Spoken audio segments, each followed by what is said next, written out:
Поднимайся сюда, а то я ничего не слышу. И королева полезла на дерево.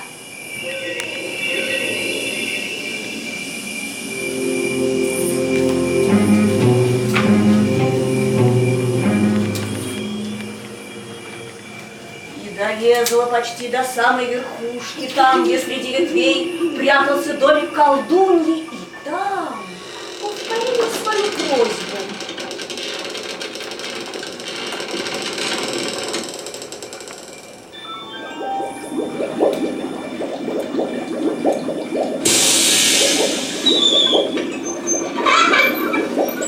Ну, чего тебе?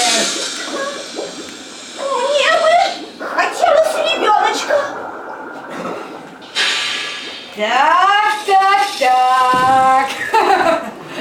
Ребеночка, говоришь, да?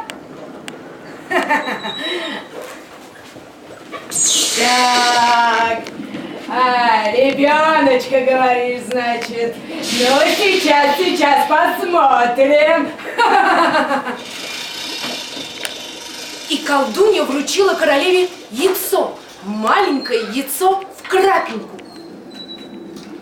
Вот